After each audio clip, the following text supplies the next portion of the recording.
아브라함은 하나님의 부르심을 받고 자기가 태어나서 살던 땅을 떠났습니다. 그는 가나안 땅으로 부르심을 받았으나 거기서 사는 것이 무엇인지 또 어떻게 사는 것인지를 처음에는 잘 몰랐습니다. 그래서 한 곳에 정착을 못하고 애굽에도 가고 이리저리 방황하면서 정처 없이 살았습니다. 그런데 조카 롯이 떠나고 나서야 그때부터 하나님과 같이 살게 되었습니다. 땅 한 편 갖지 못하고 집 하나 갖지 못한 자가 하나님이 아브라함과 같이 살아주기 시작하니까 그때부터 하나님이 아브라함의 친구가 되어 주었고 그는 그때서야 정착이란 것을 하게 되었습니다. 신기하게도 그 땅의 지도자도 아니고 소유자도 아닌 자가 하나님이 함께 사는 것으로 말미암아 모든 사람들의 존경을 받고 주인도 아닌 자가 주인 같고 나그네인 자가 나그네를 돌보며 혈혈단신 고아 같은 자가 고아들을 돌보게 되었습니다. 바로 그 하나님과 함께 살던 곳의 이름을 마므레의 헤브론이라고 합니다. 번역하면 하나님과의 뜨거운 교제라는 뜻이죠. 그 함께 살아주시고 친구가 되어주신 하나님으로 말미암아 고아 같은 자가 모든 민족의 조상이 되었고 그 하나님과 함께 살아가며 행했던 것이 좋은 믿음의 발자취를 남기게 된 것입니다. 다윗 왕은 이스라엘 최고의 왕이었습니다. 그는 왕이 되기 전 이스라엘에서 유명하게 되고 지위가 높아짐에도 백성들 사이를 왕래하기를 주저하지 않았습니다.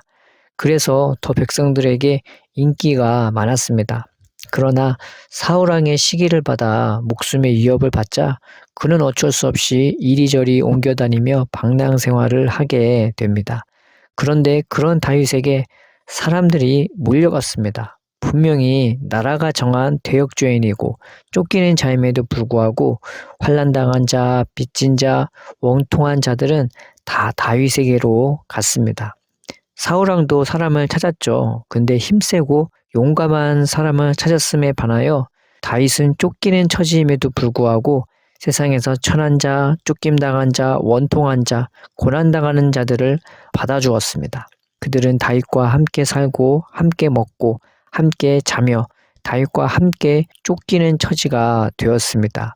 그럼에도 불구하고 그들은 다윗을 통하여 하나님을 보고 다윗을 통하여 은혜를 받고 다윗을 통하여 믿음과 사랑이 충만한 하나님의 사람들로 세워졌습니다. 그 중에는 블레셋 족속에서조차 버림받은 블레셋 족속도 있었고 이방인도 있었는데 다윗은 그런 사람들도 하나님의 사랑으로 받아주며 함께 살았습니다. 그렇게 다윗과 함께 동고동락하며 살았던 사람들이 이스라엘을 든든히 세운 다윗 왕국의 1등 개국공신들이 됩니다. 하나같이 삼손 같은 자들이 된 것입니다. 신기하게 사울은 힘있는 자들을 찾으러 다녔지만 사울의 왕국은 점점점 약해지더니 결국 망했고요. 다윗은 약한 자들이 몰려왔지만 그들은 점점점 강해지더니 온 세상을 점령하였습니다. 다윗과 함께 살더니 말입니다.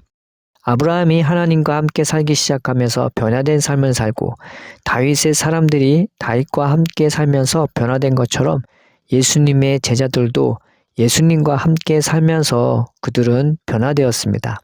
그들은 예수님과 3년의 공생의 삶을 동고동락하면서 예수님을 경험했고 십자가에서 부활하신 후 40일 동안 예수님이 그들에게 나타나 주시고 함께 해주시면서 그들은 급속도로 예수님과 가까워지게 되었습니다. 예수님이 제자들이 보는 앞에서 아버지께로 올라가신 이유는 그들을 떠나시려고 했던 것이 아니라 당신의 제자들 가운데 심령 가운데 거하시려고 했던 것이었습니다. 그래서 올라가시면서 예수님은 그들을 안심시키려 함께 하시겠다는 정도로 말씀하신 것이 아니라 끝까지 항상 함께 하시겠다고 강조해서 말씀해 주신 것이었습니다. 이에 대해 마가복음은 그들이 복음을 증거할 때에 예수님이 함께 하셨다고 기록하고 있습니다. 제자들은 그렇게 예수님과 함께 살면서 자라갔고 부활의 예수님과 함께 살면서 성숙한 자들이 되었으며 예수님과 함께 주님의 복음을 증거하는 자들이 된 것이었습니다. 그러면 교회는 어떻게 세워졌을까요? 바로 이런 사도들이 증거한 복음을 받아들인 자들이 함께 살게 되면서 세워진 것입니다. 그들은 지금처럼 그저 예배 시간에만 모였던 것이 아니라 날마다 항상 모였습니다. 그들은 같이 모여 식사했고 말씀을 들으며 같이 기도했고 같이 선한 사업에 힘썼습니다. 그들은 종교인으로 모였던 것이 아니라 아예 한 가족이 되어 함께 살게 된 것입니다. 단지 말씀을 통해서만 주님을 보는 것이 아니라 복음을 증거하는 사도들의 말과 행실과 그 모습을 통해 예수님을 볼 수 있었고 또 그들 가운데 함께 해주시는 예수님을 보면서 그들도 예수님과 함께 사는 자들이 되어진 것이었습니다. 그렇게 주님과 사도들과 복음을 받아들인 자들은 함께 살면서 교회는 세워지게 된 것입니다. 이렇게 신앙생활은 우리가 예수님과 함께 살고 믿음의 공동체가 함께 살아감을 의미하는 것입니다. 그 함께 살아감을 통해 우리가 새롭게 태어나고 함께 살아감을 통해 우리가 주님 안에 정착하며 살게 되고 함께 살아감을 통해 우리가 자라고 성숙하며 함께 살아감을 통해 거기서 십자가 군병으로 강하게 되어지는 것입니다. 하나님은 우리와 함께 살기를 원하십니다. 예수님도 우리와 함께 살기를 원하십니다. 성령님은 우리와 함께하며 우리 안에 영원토록 살기를 원하십니다. 우리는 그렇게 아버지와 아들과 성령 안에서 함께 살기 위해 창조된 자들입니다. 오늘은 예수님과 함께 살아감에 대하여 우리가 몇 가지 은혜를 나누고자 합니다. 첫째는 일상의 삶에 하나님은 함께 하신다는 것입니다. 눈에 보이는 것도 하나님이 창조하신 것입니다. 우리가 인정하든 안 하든 세상 만물과 우리 육체는 그래서 하나님의 손길 안에 있는 것입니다. 모든 것이 하나님의 손과 그 질서 안에서 유지되고 운행하며 호흡하고 있는 것입니다. 그래서 예수님은 먼저는 눈에 보이게 우리와 함께 하셨고 먹고 마시며 걷고 쉬는 모든 것 가운데서도 우리와 함께 해주신 것입니다. 그러므로 우리는 꼭 예배 때에만 하나님이 우리와 함께 하시는 것이 아니라 내 일상의 모든 순간에서조차 하나님의 손길 안에 있음을 믿읍시다. 눈을 열어 자연을 통해서 그리고 만물을 통해서 우리의 신체를 통해서 우리가 하나님의 손길 안에 있음을 믿읍시다. 햇살을 통해 하나님을 느끼며 저녁이 되고 아침이 되는 것을 통해 하나님을 믿으며 내가 손가락 하나 움직이는 것을 보면서도 하나님이 함께 하심을 믿읍시다. 일상의 모든 것에 하나님을 인정하며 존중하며 하나님이 우리와 함께 하심을 우리가 받아들입시다. 일상의 모든 순간이 새롭게 보게 되고 또 그 하나님을 보면서 하나님의 함께함을 만끽하는 우리가 되길 주의 이름으로 축원드립니다.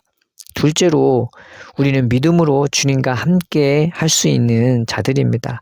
우리가 주의 이름으로 모여 예배하고 말씀을 들으며 기도하고 찬양할 때는 말할 것도 없거니와 주님의 이름을 부를 때도 주님은 우리와 함께 하십니다. 주님을 생각만 해도 이미 주님은 우리와 함께 하십니다. 개인적으로 하나님을 느끼며 기도할 수도 있습니다.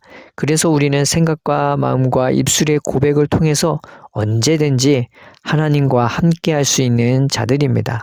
예수님은 일상의 삶 가운데서 우리와 함께 하셨지만 진정으로 우리에게 보여주고 싶었던 것은 예수님과 함께 하시는 하나님, 예수님조차 안길 정도로 크신 하나님, 또 예수님 안에만 가득하신 그 하나님을 예수님은 우리에게 주시기를 원하셨습니다. 예수님은 그래서 우리를 하나님께로 인도해 주시기를 즐거워하십니다.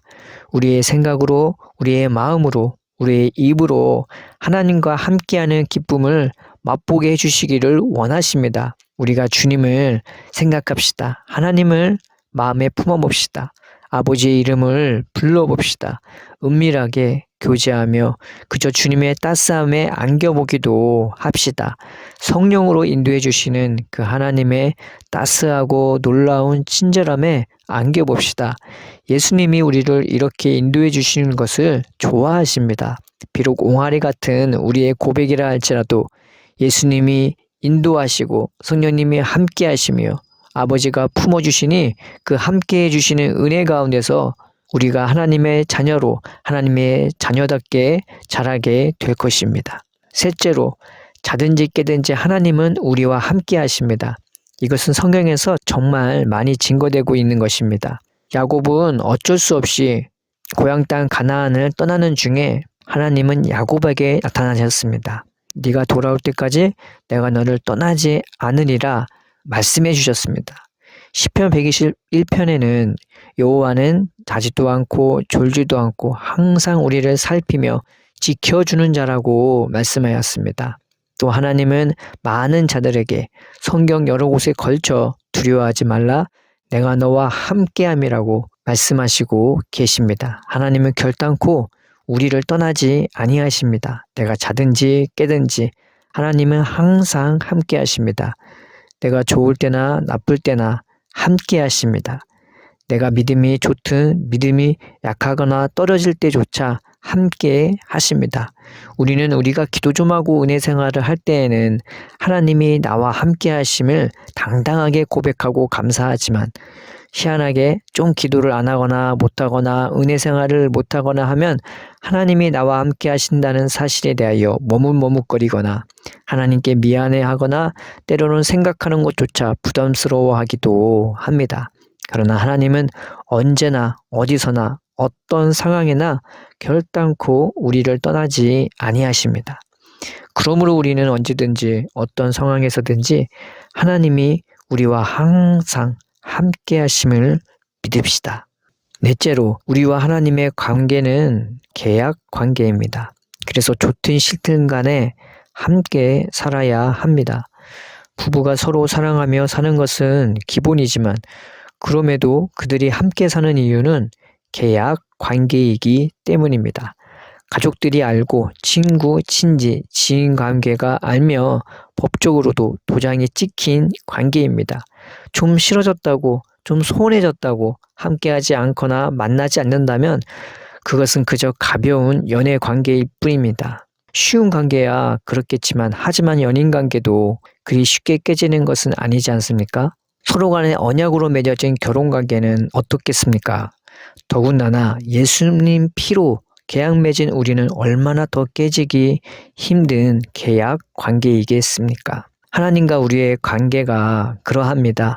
예수님과 우리의 관계가 그러합니다. 계약 관계인데 더하여 사랑으로 맺어지고 은혜로 맺어진 관계입니다. 그래서 세상의 그 어느 관계보다 우리와 하나님의 관계는 결코 끊을 수 없는 꼭 붙어 있어야 하는 관계인 것입니다. 어차피 함께 영원히 함께 살아야 하는 것입니다.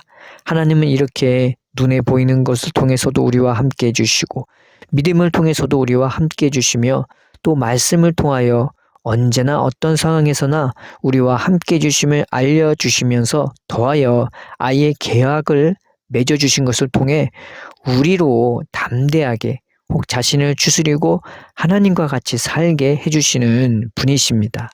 그러므로 우리가 우리의 모든 부분을 통하여 하나님과 함께 살아갑시다. 보이는 것이나 보이지 않는 것이나 자든지 깨든지 어떤 상황에서나 하나님을 의지하고 바라봅시다. 주님과의 관계가 소원해졌다 생각되면 주님의 맺어주시는 계약 관계를 생각하며 굳건하게 다시 하나님과 함께하는 삶을 살아갑시다. 그 함께 살아감을 통해 우리가 날마다 하나님으로 말미암아 새롭게 되고 생명과 영광을 많은 부분에 걸쳐 맛보게 되기를 주의 이름으로 축원드립니다. 하나님 아버지, 하루하루 우리가 모든 순간에서 하나님의 함께함을 우리가 보게 하여 주시옵소서. 눈에 보이는 것이나 눈에 보이지 않는 것이나 좋을 때나 나쁠 때나 또 주님이 맺어주신 그 언약을 생각하여서 우리가 기쁨과 감사함으로 하루하루 주님과 동행하며 함께하는 삶이 될 수 있도록 그로 말미암아 우리가 자랄 수 있도록 주님 축복하여 주옵소서. 예수님의 이름으로 기도드립니다. 아멘.